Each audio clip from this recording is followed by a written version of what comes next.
Hello किसान भाइयों, नमस्कार। मैं उन्मेष डहरिया, फिशरीज ग्रेजुएट एंटरप्रेन्योर और आप देख रहे हैं ऑस्कर फिशरीज।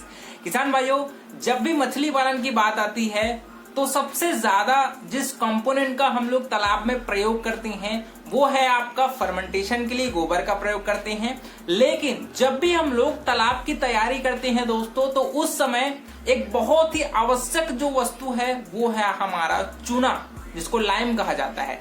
लाइम दोस्तों बहुत ही कम पैसे में हम लोग मछली पालन में प्रयोग करते हैं, लेकिन इस सस्ती चीज का बहुत महंगे चीजों में भी उपयोग होता है और ये एक चीज बहुत सारे काम को आसान बना देता है। ठीक है, तो सबसे पहले दोस्तों अगर बात करें लाइम की, तो इसको हम लोग कैल्शियम कार्बोनेट बोलते हैं और पर एकड़ हम लोग इसको आपके तालाब की तैयारी के दौरान खासकर इसको 100 किलो यूज करते हैं। और इसको हम लोग कल्चर के दौरान भी महीनों में कम से कम एक बार तो अपने तालाब में हम लोग लाइम का प्रयोग करते हैं। देखिए, लाइम का सबसे महत्वपूर्ण काम है दोस्तों आपके तालाब के पीएच को मेंटेन करना। एक्वाकल्चर में आपका 7.5 से 8.5 के बीच अगर आपका पीएच है तो वो मछली पालन के लिए बहुत ही अच्छा होता है।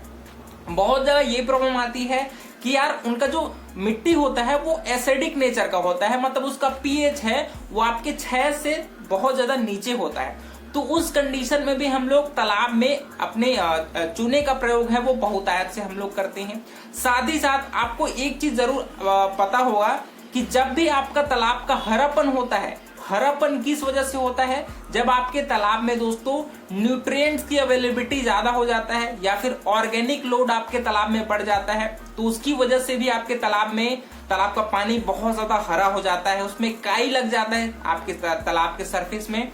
तो जब भी हम लोग चूने का प्रयोग करते हैं तो आपके तालाब के बॉटम में जो ऑर्गेनिक लोड होता है, जो बहुत ज्यादा जिसको अपन स्लज बोलते हैं, तो उसको दोस्तों ये डिग्रेड करने में, उसको तोड़ने में हम लोग लाइम का उपयोग करते हैं। लाइम क्या करता है, आपका जो स्लज होता है उसको तोड़ देता है, जिससे न्यूट्रिएंट्स रिलीज होता है। न्यूट्रिएंट्स मतलब नाइट्रोजन रिलीज होता है और नाइट्रोजन है वो फाइटोप्लैंक्टन के ग्रोथ के रूप में अपन इसको यूज कर सकते हैं, है ना।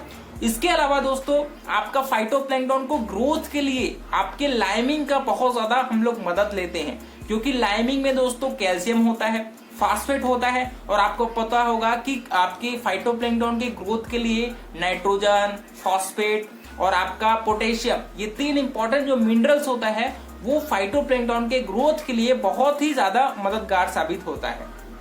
तो इसी वजह से अगर आपके तालाब में फाइटोप्लैंक्टन की थोड़ी कमी लग रही है तो हम लोग फर्मेंटेशन के साथ साथ उसको चूना भी डालने की सलाह देते हैं, ताकि आपके न्यूट्रिएंट्स है वो अच्छे से फाइटोप्लैंक्टन के ग्रोथ को अच्छे से उसको बढ़ा सके। अगर हम लोग तालाब की जब तैयारी करते हैं तो उस समय आपके चूने का प्रयोग कैसे करना चाहिए?